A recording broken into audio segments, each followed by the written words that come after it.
An American, an Irishman, an Englishman form a band. No, this isn't a joke. This is the format of UK-based band Crazy Snake Rebellion. I caught up with the guys on the start of their Irish tour and asked them about their forthcoming tour and their album, and what were their first impressions of Ireland. Cool.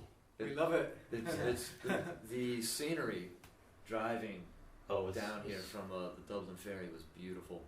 And we had some good weather, which obviously... we had the hills and mountains look beautiful. Is this your first time in Ireland? No. Nah. Well, as a band, yes. As a combined unit, yes, but individually we've all been before. Yeah, all played or whatever. We got an Englishman, an Irishman, and an American in the band, so... There's something leading up to a joke there, isn't yeah. Well, they walked into a pub and they said, "Let's rock." And why not?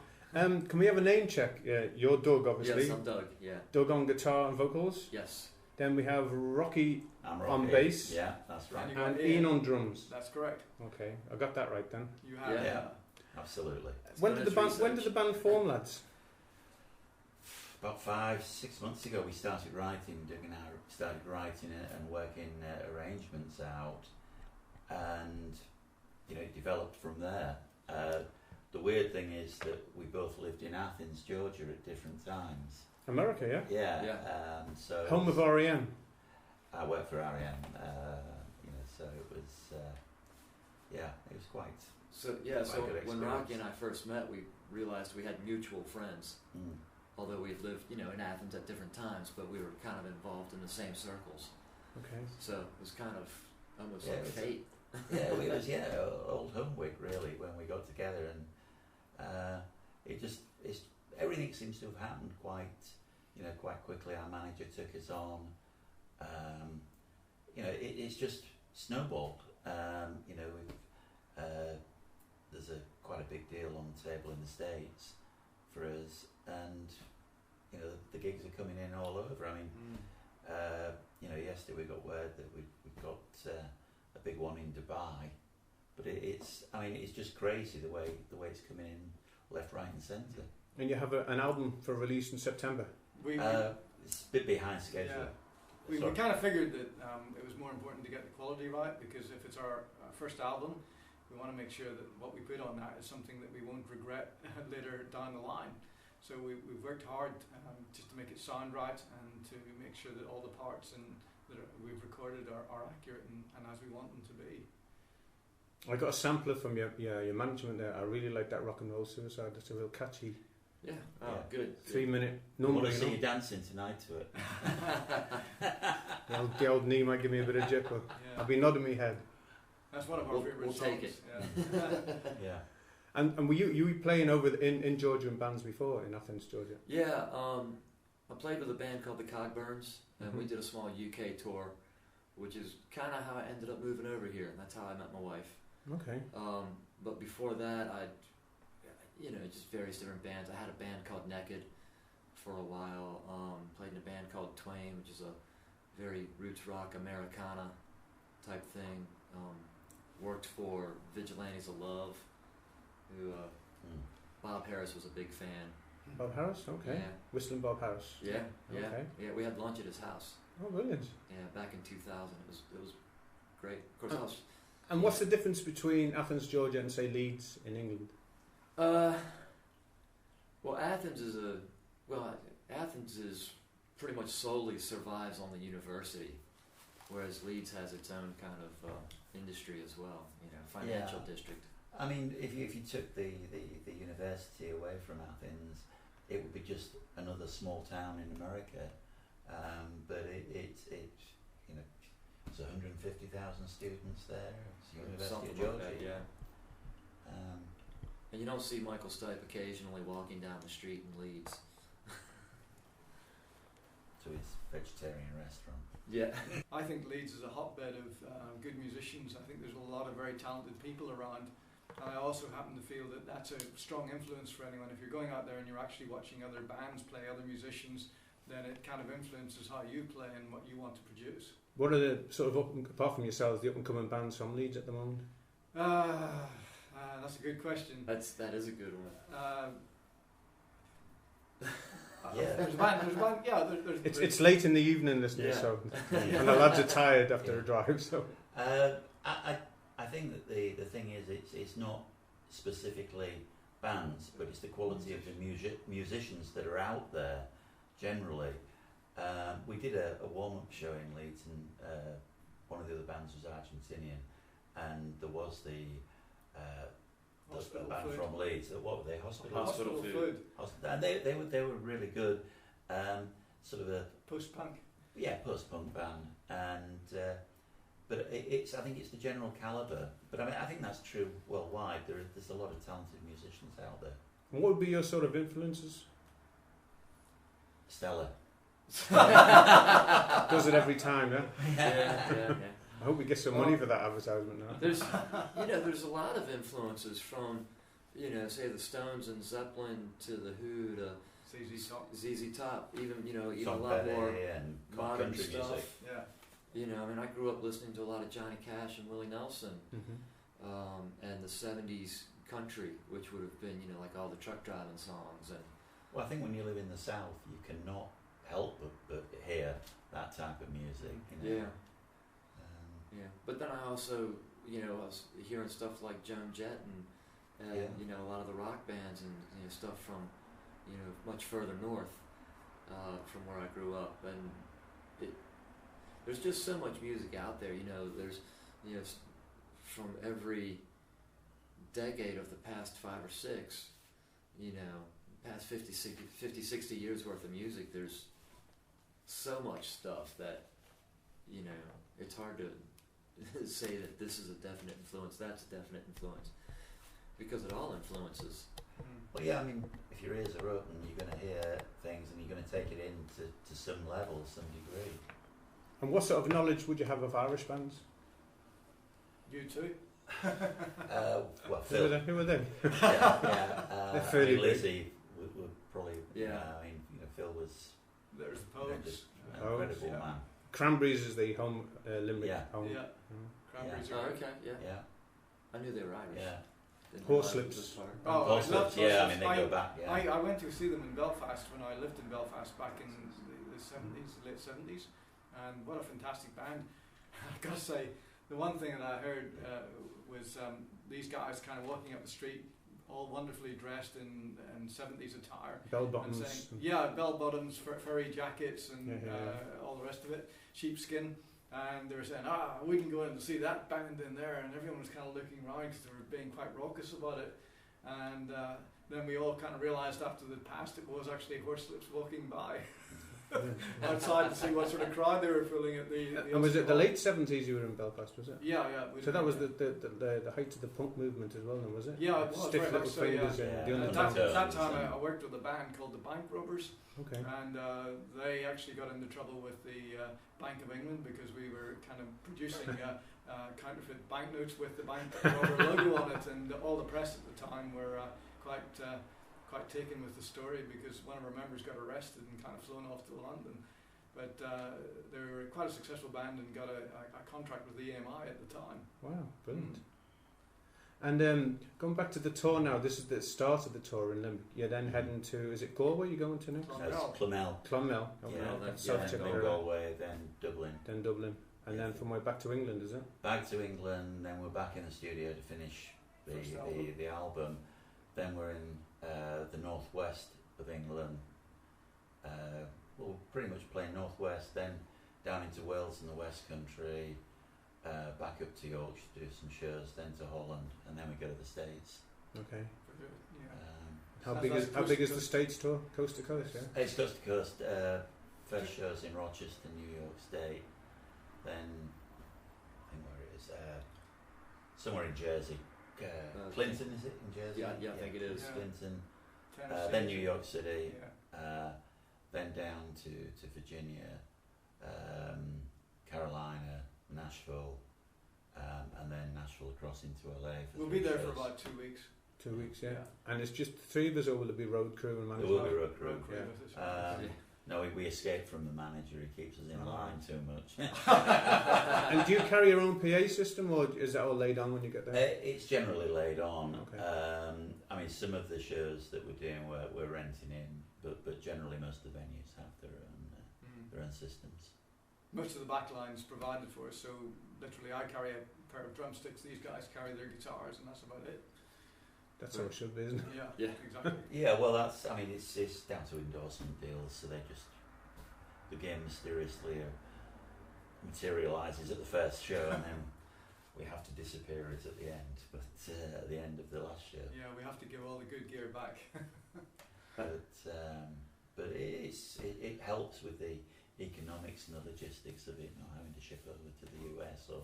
But the tour is like traditionally in the back of a van and driving to each gig.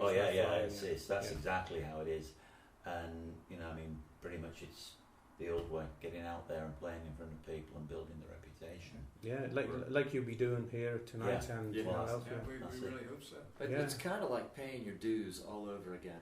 Yeah. It's exactly that. Yeah. We're all friends, and it's just like a great road trip every time we go away on tour. So, we're having fun already in this tour, and we're looking forward to being away for an extended period over in the US. And when you got friends with you, it just feels like a holiday. So that's how we view it. So after the gig tonight, which is going to be amazing, successful, you're packing the gear down and putting it into the van and getting ready to go off again tomorrow. That's right. Well, we've got to be up really early because we only found out when we checked into the hotel that there's this giant thing and the roads are closed. If we don't get out of here before 9 o'clock, the giants are coming. We don't. Yeah, well, that's it. The giants are coming to get us. The giant will use us as a roller skate. Yeah, but yeah. So we've got to be up really early to get. We've got to be out of town by 9 o'clock. Otherwise, we're stuck here until Sunday, and that isn't going to be very good. Okay. So. It's totally against what we planned, but you've got to roll with it, What's your sort of like your hopes and dreams to do this full time with this band and for it to be successful? Very much so. I mean, we're kind of aiming to be a fully professional band in as much as that it'll be our only job, our only work. Part of that is going out there and kind of building up an audience, having media to work for us as well, so that we can place our music on that. People can listen to it. Keeping tabs on the likes of Facebook, Twitter, other media sites like that. And ultimately, if we're releasing our very first album, we hope that by playing around that people will pick it up, and eventually we'll get to the point where that fan base just builds and we can, as it were, take off. Can we have a pay rise then as well? Yeah. Well, we saw enough albums, sure. It's very hard work. At the moment, we're really kind of working hard to get everything going at once. We're trying to get our music together and for that music to be tight and very presentable. We're trying to create the right sort of image for the band as well, which we want to be seen as a cohesive band. Other things. Working very hard to get our first album together, that's a long task, because it's not that we're necessarily perfectionists, but we certainly want something that's a fair representation of what we can do.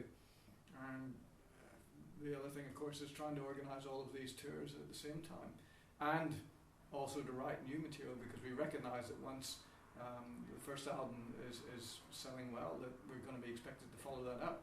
So we've got to produce the material to be able to record onto a second album, and that's our hope. And will this be released online, or is it going onto CD? It's going onto CD. Do you have a recording contract at the moment? Basically, this is the whole reason for the US tour. Universal have put an offer out, but they want to make sure, because we're not particularly spring chickens, that we can actually get across without collapsing, because they figure the way that they're going to break us is on the road. Yeah, of course, yeah. So they're doing the 3 Greater Los Angeles area shows. They're coming to make sure we're still alive, which we hope we will be. Oh, you will be hardened, seasoned musicians by that stage. Yeah, I mean, and hopefully if that all comes together, but it is just a US deal, so we're free for the rest of the world. but it's a very lucrative deal. Okay, yeah. And is there any other European dates other than? Yeah, well, when we get back from the States, we do Germany, Spain, then we go to Dubai, then Israel, and then Czechoslovakia, and then we have Christmas and January off. Then it's Australia and New Zealand in February, back to the US, Japan, and then it's festivals over the summer. Wow, fantastic. That's if we're still alive then. Yeah. All in all, it equates to around 300 gigs over the next year between now and the end of December 2015. Well, if you don't know the songs by then. Yeah. Well, we might be sick of them by then. And will you sort of write songs on the road as well? Well, we're writing all the time. Ideas are floating around. The set, or the show, or whatever you want to call it, is ever evolving. So at the point where if there's not new songs coming in, there's new ideas to segue between songs, or putting it in a new order, or there's always stuff like that. When new songs come along, then it's where's the perfect place in the set to put the new song. But we share the development of those songs as well, and that each of us has the ability to write the lyrics. Each of us has the ability to be able to write the melody for the songs. I'm working as a drummer with the band. I also play keyboards, and that helps me put together material as well that the band all has an influence on. So anyone who's bringing a new song to the fellow members of the band, we all have an opportunity to influence that and to put our own thoughts to that music. And do you rehearse in a studio, or is it like somebody's house? It's a basement of basement. Wouldn't call it a studio as such, but it is just for our exclusive use. And it works quite well. When you first saw it, we thought, oh God, it's going to bounce all over. But so that works out and gives us the freedom that we're not having to travel backwards and forwards and pay fortunes for rehearsal space. Yeah. Which can be flexibility. crippling, can't it? It can be crippling, and I mean, how a lot of bands, afford it is, is crazy. But I mean, the important thing I think is that it gives us the ability, if an idea comes up, we can work on it quite quickly, and invariably what the raw ideas are, they end up, sort of different, or when everyone's influences are in there, they're developed into what becomes Crazy Snake Rebellion songs. Okay. And tonight's set now, what will be the introductory song, and how many songs will you be playing? I'm not counting them. Oh, geez. The first song's Day Is Done, isn't it? Yeah. Which is one of the ones I received from the management. Yeah. How many songs have we got? I don't know. It's I think it's about about 13, 14 with your Well, yeah. Yeah. Yeah, I'll do a couple solo numbers in the middle. except for the second one, in which case I'll be Well, playing yes. Void Run. And do you do any I'll be covers? thinking. No. No covers. No covers at this time. Purely original music. Yeah. And there's a few covers that, obscure covers that were kind of like, we might work up and do kind of our version. For instance? Any clue? Well, there was that song Pussy Whipped Oh yeah. that I shared with y'all. Yeah. And that's it's some guy I think in Sweden wrote that song. Sweden or Switzerland wrote that song. Can't really find any information on it, but there's been a couple bands in the past that have done versions of it. Pussy Whipped. Yeah. Well, there's that version of Ellen Rigby that you worked up with. Well, which yeah, was there was great. a version of Eleanor Rigby that I did with my old band Naked.